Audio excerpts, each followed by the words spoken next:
Rajiv Lal, Chief Executive Officer and Managing Director of IDFC, joins us now. Rajiv, morning. Thank you for joining us. Let me first start with a big picture question. What is your outlook what is your outlook for disbursements, credit and AUM growth for FY13? And out of the key verticals in which you have a presence, which is energy, transportation and telecom, which vertical do you think will drive growth for IDFC for this calendar year? So we are on record to guide the market towards a 15-20% growth in both our top line and our bottom line in FY13. We feel that although this is a challenging target, we have a pretty good chance of meeting this target because of the very focused strategies that we have that we've been pursuing. This growth will be delivered by pursuing sectors that take advantage of the new definition of infrastructure. As you know, the Government of India has clarified the definition of what is infrastructure for regulatory purposes. That definition is wider than it used to be, and that gives us, as an infrastructure finance company, the opportunity now to do considerably greater business in newer sectors like healthcare and education, which we intend to pursue.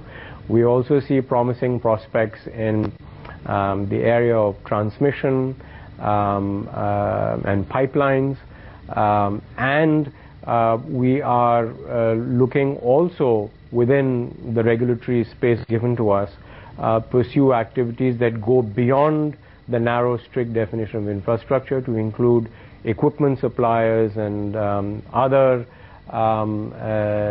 businesses that are ancillary to the core infrastructure space. So focusing on these kinds of activities, both in our lending activities as well as in our investing activities, we expect our balance sheet, which is this year 60,000 crores, to be closer to 70,000 crores next year. We expect our alternative assets under management, which are 10,000 crores this year, to be closer to 14 to 15,000 crores next year. And on the back of those two developments, for our top line and bottom line, as I said before, to grow 15 to 20%. Rajiv, hi, morning. FY12, both margins as well as spreads have improved for you. What's the outlook going forward in FY13? Will it improve further, and what are the factors that may lead to that?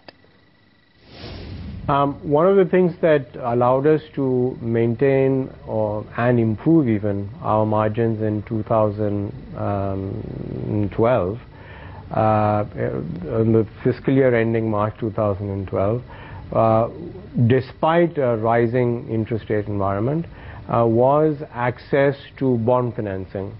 And I think that a new form of financing is here to stay. Is becoming an increasingly important part of our overall financing mechanism, and we feel that by gaining or increasing access to this window of opportunity, we will continue to be able to manage our cost of funds and deliver products, loan products to our clients that are even more competitive than what banks are offering them. Right. Rajiv, what led to an overall decline in your net interest income in Q4, and what is your outlook for fee income and non-fee income for FY13? Non-interest income comes from our lending-related fee-based products. It comes from the investment bank, and it comes from the fees from our asset management businesses. So last year was a terrible year for the investment bank. IDFC was no exception. The industry was hurting quite badly. So their revenues were significantly down. I don't see any immediate reprieve to that situation over the next quarter or two, but we expect our revenues from our asset management businesses to grow quite robustly this year, especially from the alternative asset management business, where we are actually in fundraising mode. I said earlier that we are currently managing about 10,000 crores of assets under management. I think by the end of this fiscal year, our target is to take that to 15,000 crores, and that will raise fee-based revenues from that business. Also, you will find that as the alternatives businesses begin to mature, we will get capital gains, principal gains from various investments in that portfolio. As markets come back and exits become easier, principal gains will once again begin to flow to our bottom line. Rajiv, how has been the performance on IDFC private equity business, your project equity as well as the mutual fund? Is there a possibility of any exit in the 3 private equity funds, and when can the market expect that? We, by the way, have 3 asset classes now in our alternatives business. It's no longer just the private equity business. We call it the alternatives business. The 3 asset classes being private equity, in which we are managing close to $1.3 billion, so call it about 6,000 crores.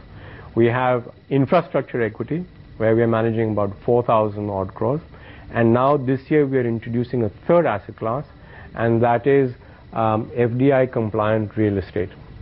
So in the private equity business, of the 6,000 crores that we are managing, roughly it's in 3 funds. 2 of these funds are now completely invested. The 3rd fund is close to 65% invested, and we should be in fundraising mode in that particular fund in another 12 months.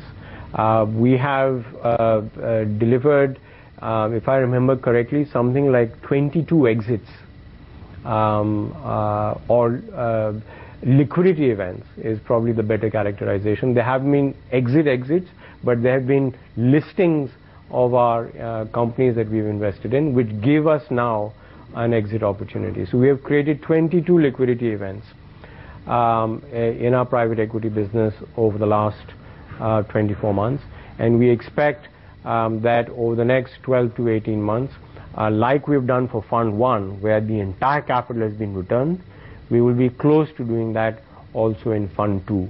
Fund 3 is still relatively in its very early stages, so that return of capital will probably take another 36 to 48 months.